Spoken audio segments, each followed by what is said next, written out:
Hello hello hello. आशा करता हूं आप सभी लोग अच्छे होंगे। आप सभी बच्चों के डिमांड पर अध्ययन क्लासेज लेकर आया है विज्ञानम, जिसमें आपको मिलेंगे क्लास 11th तथा क्लास 12th के विज्ञान संकाय की संपूर्ण जानकारी। नमस्कार, मैं हूं आपका केमिस्ट्री फैकल्टी मोहित कुमार और मैं आप सभी का स्वागत करता हूं आप सभी के अपने चैनल विज्ञानम में। आज के क्लास में हम लोग देखेंगे क्लास 12th के केमिस्ट्री के संपूर्ण सिलेबस को। जैसा कि आपको पता होगा कि क्लास 11th तथा क्लास 12th में केमिस्ट्री को कुल 3 भागों में बांटा गया है। सबसे पहला पार्ट है फिजिकल केमिस्ट्री, जिसका हिंदी में नाम होता है भौतिक रसायन। दूसरा है कार्बनिक रसायन, जिसका इंग्लिश में नाम होता है ऑर्गेनिक केमिस्ट्री। और तीसरा है इनऑर्गेनिक केमिस्ट्री, जिसका हिंदी में नाम होता है अकार्बनिक रसायन। तो चलिए आज के क्लास में हम लोग सिलेबस को देख लेते हैं। सबसे पहले वेलकम टू विज्ञानम, विज्ञानम में आपका स्वागत है। नेक्स्ट स्लाइड में हम लोग चलते हैं। जैसा कि आपको दिख रहा होगा, रसायन विज्ञान को कुल 3 भागों में बांटा गया है। सबसे पहला है भौतिक रसायन, दूसरा है कार्बनिक रसायन और तीसरा है आपका बच्चों अकार्बनिक रसायन। कार्बनिक रसायन, अकार्बनिक रसायन और भौतिक रसायन में कुल आपको 5 चैप्टर पढ़ने हैं। कार्बनिक रसायन में कुल 7 चैप्टर पढ़ने हैं और अकार्बनिक रसायन में कुल 4 चैप्टर आपको पढ़ने हैं।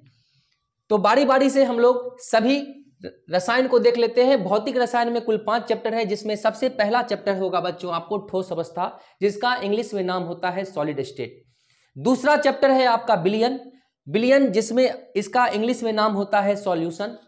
तीसरा चैप्टर है आपका इलेक्ट्रोकेमिस्ट्री, जिसको हिंदी में कहा जाता है विद्युत रसायन।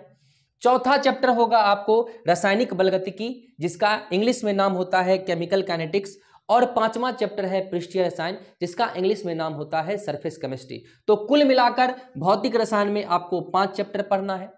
दूसरा है आपका कार्बनिक रसायन, जिसमें कुल चैप्टरों की संख्या होगी 7, जिसमें सबसे पहला चैप्टर होगा हेलो एल्केन तथा हेलो एरिन्स, जिसको इंग्लिश में भी halo alkane and hello arenes कहा जाता है।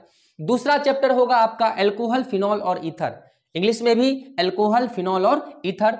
तीसरा चैप्टर है aldehyde, ketone and carboxylic acid, English में भी नाम aldehyde, ketone and carboxylic acid. चौथा चैप्टर होगा आपका एमीन, जिसको इंग्लिश में भी एमीन कहते हैं। 5वां चैप्टर होगा आपका जैव अणु, जिसका इंग्लिश में नाम होता है बायोमोलिक्यूल्स, जिसका इंग्लिश में नेम होता है बायोमोलिक्यूल्स। आपका 6ठा चैप्टर है बहुलक, जिसे इंग्लिश में कहा जाता है पॉलीमर। और 7वां और लास्ट चैप्टर कार्बनिक रसायन का होगा आपका दैनिक जीवन में रसायन, chemistry in our daily life. इस तरह से कार्बनिक रसायन में कुल चैप्टरों की संख्या हो गई 7। तीसरा आपका यूनिट है अकार्बनिक रसायन, जिसमें कुल चैप्टरों की संख्या है 4, जिसमें सबसे पहला चैप्टर आपको पढ़ना होगा धातुकर्म, जिसको इंग्लिश में कहा जाता है मेटलर्जी।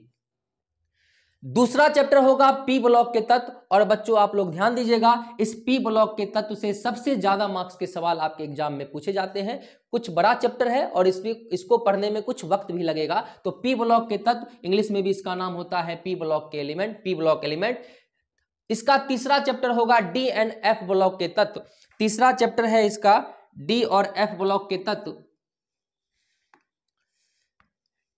जिसको इंग्लिश में भी D and F block element कहा जाता है। और चौथा और लास्ट चैप्टर अकार्बनिक रसायन का होगा उप सह संयोजक यौगिक, जिसका नाम होता है कोऑर्डिनेशन कंपाउंड। तो इस तरह से आपको क्लास 12th में रसायन विज्ञान को 3 यूनिट में पढ़ना है, भौतिक रसायन, कार्बनिक रसायन तथा अकार्बनिक रसायन।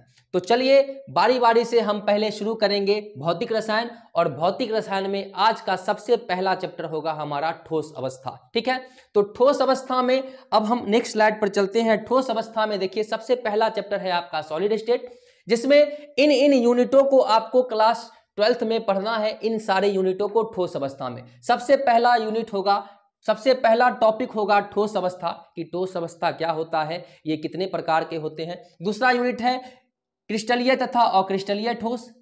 तीसरा यूनिट है इसमें बंध के आधार पर ठोस का वर्गीकरण।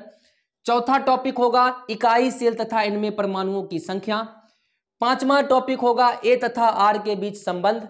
6ठा टॉपिक होगा संकुलन क्षमता। नेक्स्ट है इकाई, सेल में घनत्व। नेक्स्ट टॉपिक है ठोसों में दोष।